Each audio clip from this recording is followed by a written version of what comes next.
Assalamualaikum warahmatullahi wabarakatuh. Teman-teman semuanya, kali ini saya lagi break time bareng bersama, ini nggak tahu nih kakak, sahabat atau siapa ini? Yang penting jangan nenek aja lah. Dengan Ibu Mulyani, owner dan founder dari Dea Bakery.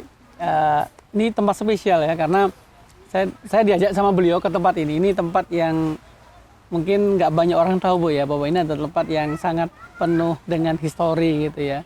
Saya baru tahu kalau dulu di awal-awal bangun Dea Bakery, beliau itu sampai seminggu di sini di hotel kecil, tapi eksotis sekali karena dekat dengan pantai.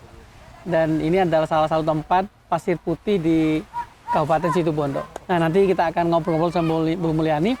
Kenapa sih harus ke sini? Terus apa aja hikmah-hikmah yang beliau dapatkan selama di sini? Kayak ini sesuatu yang menarik, yang untold story ya dari seorang Ibu Mulyani. Baik Bu, Assalamualaikum Bu. Waalaikumsalam warahmatullahi wabarakatuh. Bahagia Bu ya? Seneng, kayak pulang kampung. Kayak pulang kampung. Iya Bu, saya menarik tadi. Kayak Ibu tuh sama si orang ini kenal, sama ini kenal, sini kenal, sini kenal, sini kenal. Tuh, ini memang kampung sendiri atau gimana Bu? Saya udah 12 tahun ya. 12 tahun? Ya, rutin ke sini.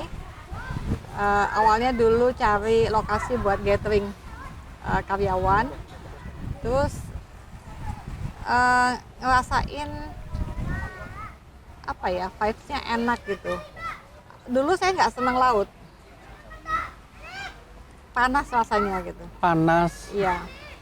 Terus gersang, perasaan saya gitu, karena iya. saya senang gunung gitu.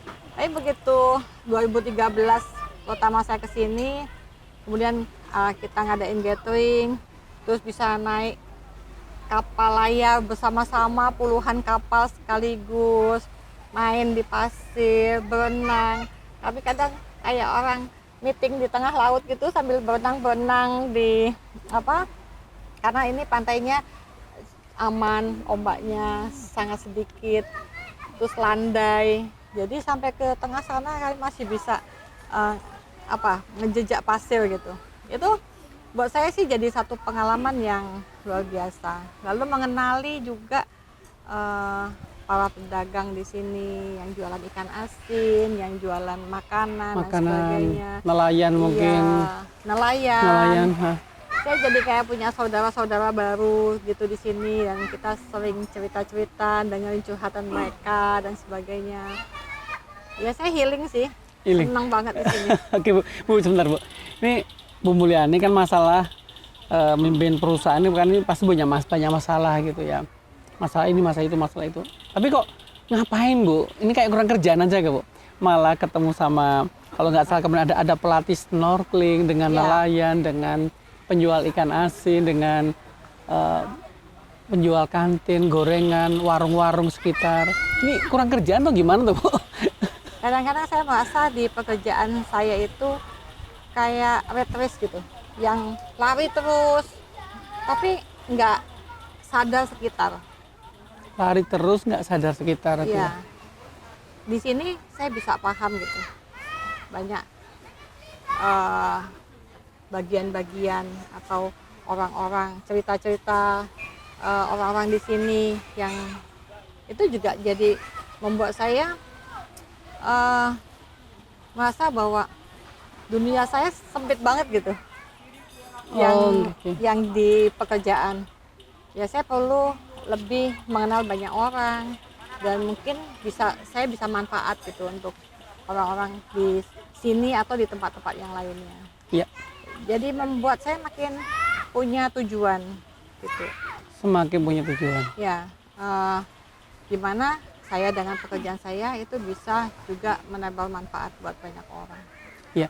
Itu kalau di kelas break time itu konsepnya namanya the power of circulation Bu. Jadi kita bersirkulasi, nggak ketemu dengan itu aja gitu. Ya. Jadi justru dengan bersirkulasi itu kita bisa dapat banyak insight Bu ya. Ya, dan menerima sapaan-sapaan tulus dari teman-teman di sini itu membuat hati saya makin hangat.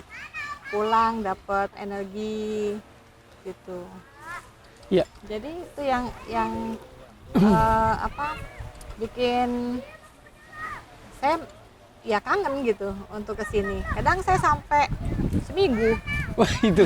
kalau belum hitam belum pulang. Paginya snorkeling, jam 6 saya udah ke laut, saya snorkeling, selesai jam 8, jam setengah 9, terus ngobrol di warung, Waduh, makannya raw food, nggak ya makan ikan setiap makan hari, ikan. terus nanti sore saya berenang lagi, gitu, ya enak lah, Iya. udah nyaman banget.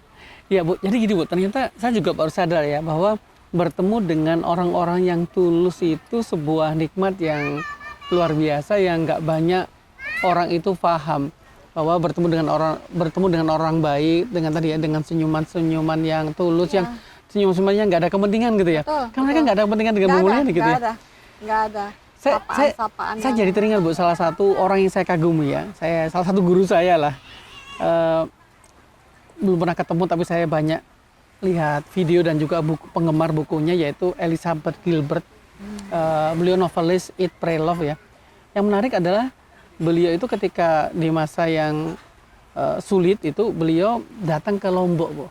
Beliau datang ke Lombok, diceritakan di situ dia 10 hari atau berapa hari di situ dan menderita penyakit malaria dan dia ketemu sama warga di sana yang tulus untuk membantu, tulus untuk kemudian menolong beliau gitu. Dan ternyata ketulusan itu yang membuat beliau itu punya perspektif yang berbeda tentang Islam gitu. Jadi dia pernah ngomong apapun yang orang ngomong tentang Islam yang aku paham Islam itu ya tentang wanita yang nolong dia ketika di Lombok tadi itu. Dan dia kemudian ngomong bahwa ternyata bertemu dengan orang yang generous, yang baik hati, yang sopan, Genuine. ya, genuine gitu ya. Genuine. Itu ternyata sumber kekuatannya beliau. Iya, betul. Dan beliau waktu itu setelah divorce lagi down dan setelah kejadian itu beliau langsung kemudian tumbuh dengan sangat kuat. Apa mungkin kaitannya Iya, mirip semangat seperti itu, Bu? Sampai difilmkan ya. Sampai difilmkan. Sampai terkenal banget.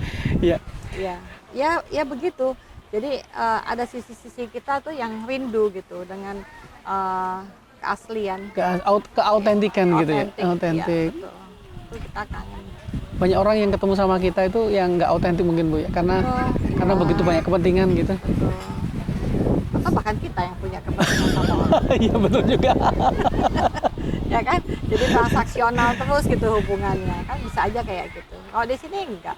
Kadang kita ngopi bareng, enggak ada tuh maksudnya, Bu pinjam uang itu enggak. Enggak ada. Tapi ya enak aja gitu.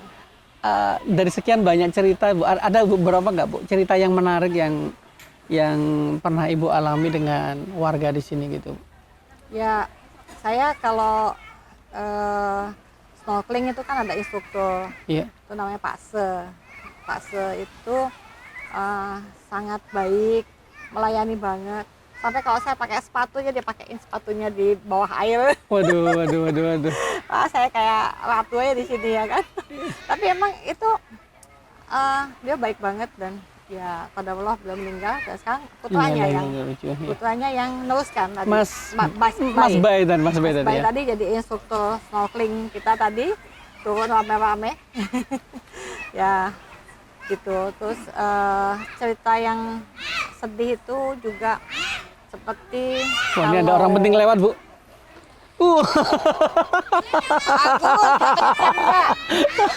Aku coba ya. Pelanten. Oh ya, jangan bilang kalau nggak dapet ikan. Mas Yon mabuk ya. Bu kita kembali ke sini Bu. Ya. Oke, gimana Bu ceritanya tentang Mas Bay tadi Bu? Di sini kan kalau setiap bulan Desember sampai Maret itu angin barat. Jadi ombaknya sangat besar, nelayan nggak bisa ke laut, yang wisata juga nggak ada. Jadi ekonomi ya mati gitu. Mati ketika bulan Desember sampai bulan 3. Desember sampai bulan 3 ya. Ya. Kemudian saya tanya, lalu bagaimana kehidupannya gitu? Ya kami makan piring gitu, istilahnya gitu. Apa itu makan piring? Ya kami gadai-gadaikan apa yang ada termasuk piring. Jadi di bulan-bulan sulit itu menggadai-gadaikan barang yang nanti ditebus pada masa panen. Gitu. Jadi itu juga saya pikirkan apa ya kira-kira yang bisa dilakukan eh, pekerjaan lain kah, kegiatan lain gitu. Ya. Mungkin banyak juga yang secara nggak sadar kita ngalami hal seperti itu, Bu ya. Jadi kalau dalam teori bisnis ada namanya di tempat yang plateau gitu ya, kadang yang datar, yang di situ mungkin kita merasa bisnis kita itu lagi stuck gitu mungkin. Ya. Atau masa-masa yang ya memang periodenya seperti itu gitu. Nah, kadang orang itu ketika pas masa panen gitu, kayak kalau kisah Nabi Yusuf itu cerita Ya. mimpinya raja itu Ya. kan terbuai di sini. Ya. Tapi ketika pas datang masa sulit nggak punya preparation, nggak punya kesiapan Ya. gitu, Bu. Ya, saya juga sempat sampaikan itu gitu. Bahwa ini kan siklus ya, jadi berulang. Ya, bagaimana kita bisa investasi, menabung pada saat masa panen untuk persiapan masa-masa paceklik itu gitu. Jadi ya sebagian sudah ada punya pekerjaan-pekerjaan yang lain seperti buka warung makanan di tempat lain yang tidak di pinggir pantai, ada yang jual bikin ikan asin, ada yang jual bikin kerupuk. Jadi itu sebagian sih sudah ada. Iya. Ya gitu, bikin kerajinan. Nah juga ya itu memang pentingnya investasi itu kan Investasi. macam-macam. Investasi akhirat pasti Iya. dengan cara infak sodakohnya kita, kemudian investasi waktu dengan belajar, dengan bekerja optimal ya, kemudian investasi uang mungkin itu yang sebetulnya bisa membuat keamanan itu kalau ekonomi ya. Iya. Tapi yang pasti kalau menurut saya ya kedamaian sih. Iya. Ketakutan akan rezeki itu pun membuat rezekinya jadi kayak makin jauh gitu. Tapi kalau ketenangan, kedamaian itu bisa kita rasakan, insya Allah itu peluang-peluang itu bisa kayak nampak gitu, kayak deket gitu.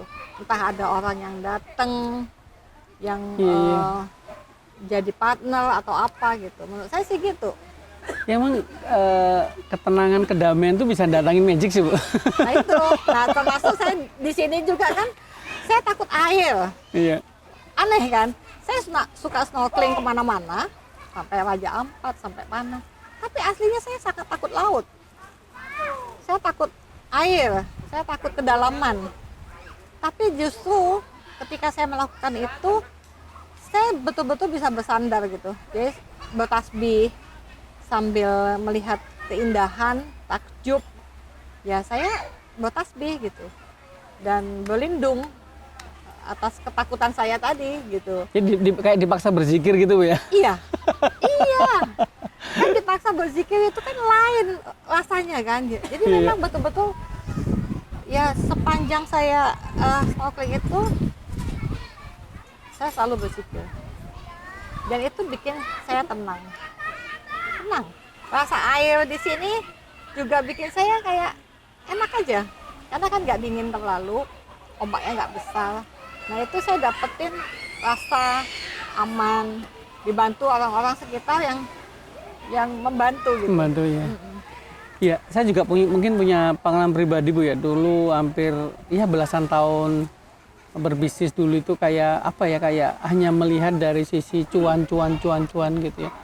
Saya aktivitas bisnis itu ya pokoknya yang aku maksud produktif itu ya ketika menghasilkan uang, ketika Iya. ketemu sama orang, nyeles lah bahasanya atau kesini sini, dan itu sering bikin burnout gitu, Bu. Omset gitu ya. Ya sekarang kita juga tetap sprint, tapi kadang tadi kita sebagai pengusaha itu lupa gitu loh, momen break, momen mengisi energi. Karena yang kita anggap itu produktif sesuatu yang mengeluarkan energi gitu. Kita lupa tentang sesuatu yang mendatangkan energi, dan itu bukan nggak kalah produktif, itu justru sangat produktif sekali. Kan kayak tarik nafas ya. Nah, iya. Udah agak sesek ya. Ya udah, ambil oksigennya lagi, tenang lagi, siap lagi. Jadi memang saya juga tipe pelari sprint. Karena saya pengen punya waktu buat break time tadi.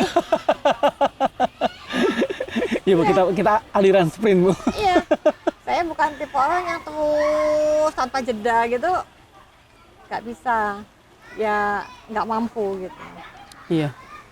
Jadi ya kalau lagi yang mungkin saya pribadi kembangin sekarang kan konsep tentang sprint break cycle gitu ya. Jadi waktu kita sprint tuh gitu betul fokus dan sprint itu produktif Ya. Bu, bukan sibuk ya. Banyak orang Ya. tuh salah Awalnya paham sibuk. Ya. antara sibuk sama produktif gitu. Ya. Tapi pas break ya betul-betul dalam, Ya. betul-betul recovery-nya itu power. Ya. Habis itu kerja lagi yang sprint lagi, fokus lagi, break lagi gitu, Bu. Malah lebih powerful. Powerful, setelah betul, break betul. itu. Iya, dulu saya ngalamin burnout banget sih, Bu. Ngalamin kayak aduh kayak ya capek dan akhirnya malah permasalahan-permasalahan kita itu kayak ruwet gitu loh, Bu. Ketemu orang ruwet. Sampai kadang-kadang kayak nggak ada celah gitu, kayak nggak ada apa ya? Ya sibuk terus itu loh. Sibuk. Ya nggak ada tempat istirahat gitu. Iya. Dan justru malah nggak produktif akhirnya. Ya, karena kan capek. Capek. Ngerjainnya mungkin sambil kesel-kesel juga ya kan? Gitu. Kesel dengan Beda. dosis yang rendah, dengan beda. fokus yang nggak bener, Ya. gitu. Bu, ada nggak tempat-tempat selain Pantai Pasir Putih di Situbondo ini yang yang bikin ibu itu betul-betul kayak peace, damai, tenang, kayak betul-betul recovering si energi gitu. Maksudnya selain Selain di sini. di sini. Ya di sana di HSC kandang sapi Di kandang sapi. itu ya tempat kedamaian. Sama kedamaian. Ya. Bu, tapi pernah nggak Bu Mulyani juga pernah ngalamin suasana-suasana yang sebelum ini ya, sebelum paham tentang kedamaian gitu ya, sebelumnya dulu mungkin 13 tahun yang lalu, 16 tahun yang lalu, pernah juga Bu ngalamin yang burnout yang Banget lah. Yang tidurnya cuma sedikit, yang 4 pekerjaan sekaligus, sedikit tuh 24 jam berapa Bu waktu tidurnya waktu itu? 3 jam, 2 jam. 3 jam, 2 jam. Apa nggak langsung matanya masuk ke dalam gitu? Iya itu. Kan punya toko bahan kue, Bahan kue. kecil. Kemudian saya ngajar les kue juga. Iya. Kemudian terima pesanan kue. Terus ngerjain MLM. Jadi waktu itu benar-benar yang ya orang sudah tidur, saya belum tidur. Orang belum bangun, saya sudah bangun duluan kan gitu kan. Jadi benar-benar waktunya sangat pendek tidurnya. Jam 11 sampai jam 2. Ya kerja lagi dan itu kerja fisik loh. Benar-benar kerja fisik. Jadi yang bukan cuma ngatur-ngatur. Karena kan saya dari teknisi, lalu berapa tahun kemudian saya baru mulai rekrut, akhirnya saya jadi manajer, rekrut lagi, bangun sistem, bangun manajemen, akhirnya saya bisa jadi entrepreneur sekarang ini juga ya memang dari teknisi. Untung ya saya tuh nggak terlalu lama gitu, maksudnya mungkin bosenan dan kurang dan masa malas tadi tuh ya. Iya. Jadi kerjaan-kerjaan kasihin orang, saya mikir cari kerjaan yang lain. Nah sebetulnya begitu, teknisi itu kalau terlalu tekun ya dia nggak akan berkembang kan. Iya. Seorang teknisi perlu mikir bagaimana meningkatkan kapasitas dengan merekrut tim, lalu dia jadi manajer, lalu jadi entrepreneur. Nah sebagai entrepreneur sekalipun ya bukan yang tenang-tenang juga, ya deg-degan, mikirin omset, mikirin target, mikirin Beban. Tanggungan. Wah, belum lagi yang regulasi apa segala macam kan Iya. itu kan juga Ngabisin energi Bu. ngabisin energi. Makin dipikirin, makin nggak bisa tidur, makin takut, makin cemas masa depan yang belum tentu punya Belum kita terjadi. juga. Akhirnya sekarang saya hidupnya dari hari ke hari aja lah. Saya ambil keputusan apa terbaik hari ini, gitu. Iya, iya. Gitu sih. Jadi banyak syukur aja. Banyak syukur, menerima hal-hal yang mungkin memang menurut kita nggak gitu menyenangkan pada saat sekarang, kan nggak tahu kalau nanti akan datang ternyata kondisi-kondisi sekarang itu bisa jadi memang tempat belajarnya kita saat ini kan. Nah itu pada akan datang kita akan lebih siap gitu. Ya saya mikirnya lempeng-lempeng aja kalau sekarang. itu kata sederhana sih Bu, banyak syukur gitu ya, Ya. tapi nggak semua orang bisa ngelakuin. Karena mungkin kebanyakan orang sudah punya ekspektasi, sudah punya standar yang itu dibangun dari kesepakatan society, kesepakatan masyarakat harus begini, dan gara-gara standar-standar itu, kesepakatan-kesepakatan di luar eksternalnya dia ini yang kemudian membuat mereka gagal bersyukur, Bu. Jika akan ketemu dengan kekecewaan. Ya kalau ukuran rata-rata biasanya itu kan syukur itu kalau lihat orang lain lebih susah ya. Ya, saya sih sebisa mungkin ya kadang-kadang belok ke situ juga. Cuma saya punya standar terendah di hidup saya sendiri gitu. Saya pernah sangat capek, saya pernah sangat nggak punya, saya pernah sangat sedih, saya pernah sangat yang betul-betul ada di bawah gitu. Dan sekarang ini saya nggak punya alasan untuk saya susah karena saya sudah melampaui banyak hal. Ya memang kita berupaya untuk tidak balik ke situ gitu. Iya. Tapi nggak berarti bahwa sekarang ini nggak bisa dinikmati, tetap bisa dinikmati kan walaupun ada banyak masalah gitu. Ya, 850 karyawan itu pasti bikin banyak Lumayan. masalah, Bu. Ya, tapi kan saya melihatnya dari sisi kayak kacamata bening aja gitu. Ketika 850 mungkin yang ada bandel itu ya mungkin ada 10-20 orang misalnya kan. Dan Iya. saya kan harus fokus melihat yang 800 sekian 830, orang betul. gitu loh. Ya udah kalau misalnya saya fokusnya ke sini, yang lain bisa kena imbas muka kecewa saya, marahnya saya misalnya. Ya, kadang-kadang ya udah saya mendelegasikan orang kadang-kadang untuk mengurusi yang 10-20 orang itu supaya emosi saya tidak terbawa ke situ. Ya. Dan mungkin kalau saya tarik ke pembahasan kita di awal, bisa jadi Bu, Ibu menemukan titik syukur itu justru ketika bertemu dengan Bisa jadi. orang-orang yang di sini. Bener. Kita udah nggak mikir makan besok. Makan besok. Lah orang lain masih mikir makan besok loh. Mungkin bukan besok, nanti sore anaknya sore. makan apa. Itu perspektif, Bu. Ya. Jadi mau bilang kita susah apa sih? Saya kadang sini sama diri saya sendiri kan. Iya. Emang susah sesusah apa? Berat seberat apa gitu. Banyak hal yang kita perlu syukuri. Kadang saya suka mikir kan ada misalnya teman saya yang curhat sampai dalam gitu. Di sana. Oh gitu. Oh, makasih ya. Makasih, Aziz. Makasih Oh, nggak ada banyak. tempatnya ya? Makasih. Ini termasuk. Jadi beda. Maka minum air kelapa murni di sini sama di tempat lain. Saya Ini apa juga punya ritual dalam tanda kutip ya. Bukan ritual syirik, Bu. Ritual untuk minum air kelapa.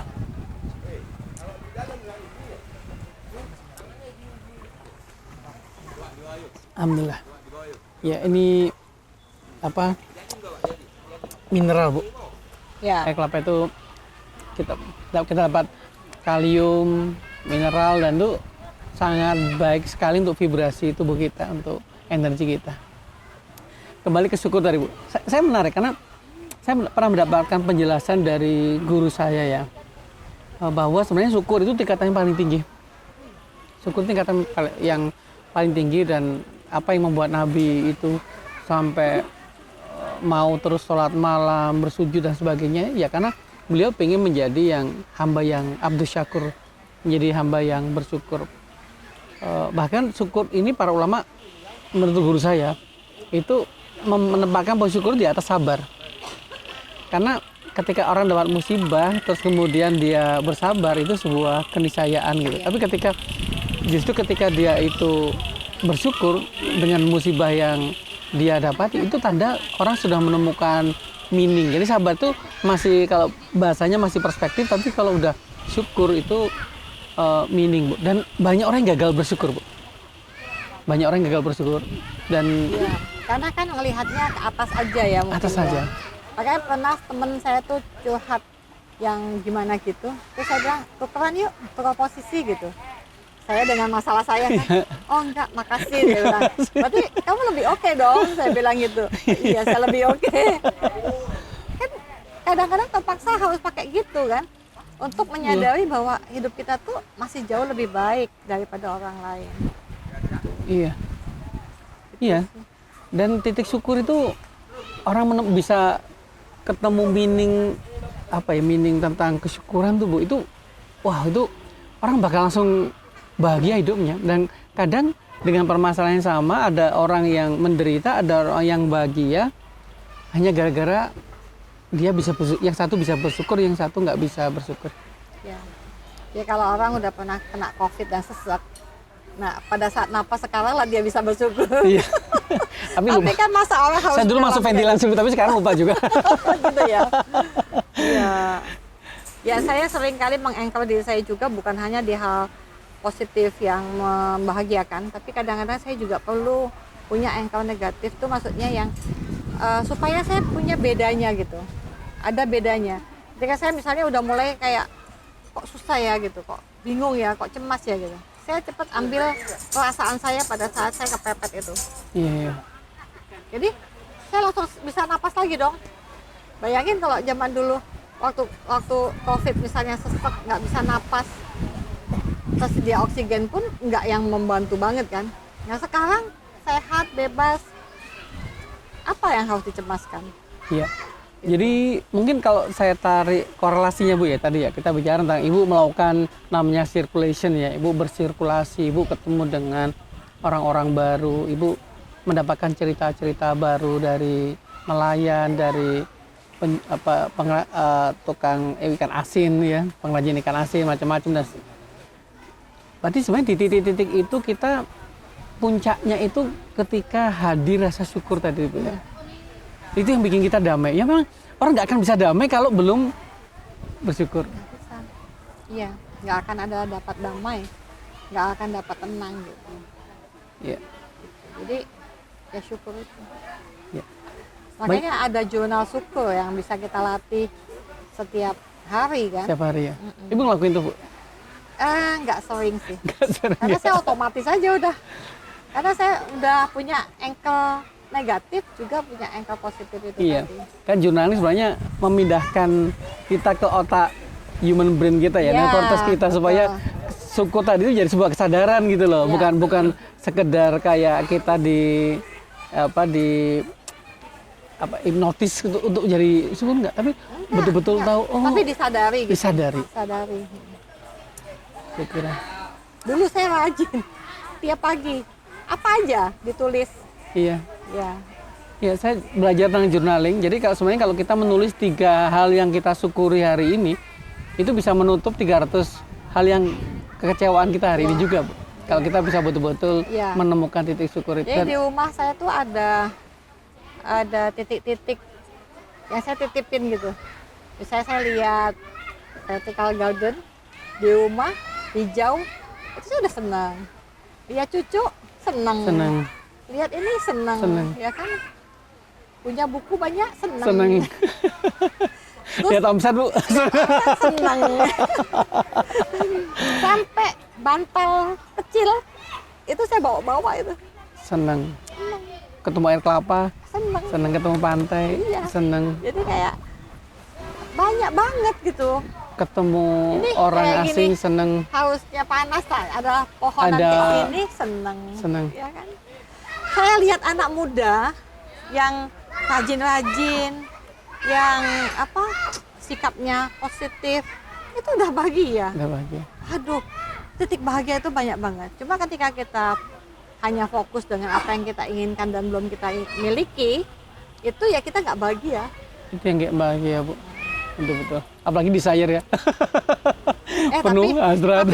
Tapi itu juga boleh loh ya. Bukan nggak bahagianya yang boleh ya. Maksudnya gini, saya sering melakukan tanpa sadar, pengen sesuatu itu saya tulis pada saat saya misalnya bertelepon. Kan kalau telepon itu, apalagi kalau misalnya saya sedang melayani saudara atau apa yang topiknya sebetulnya nggak gitu senang saya. Itu kan, itu saya sambil telepon, itu saya sambil nulis-nulis. Nah, saya ternyata sambil nulis-nulis itu tulisan saya selalu sama katanya. Setelah itu yang saya tulis itu datang terus.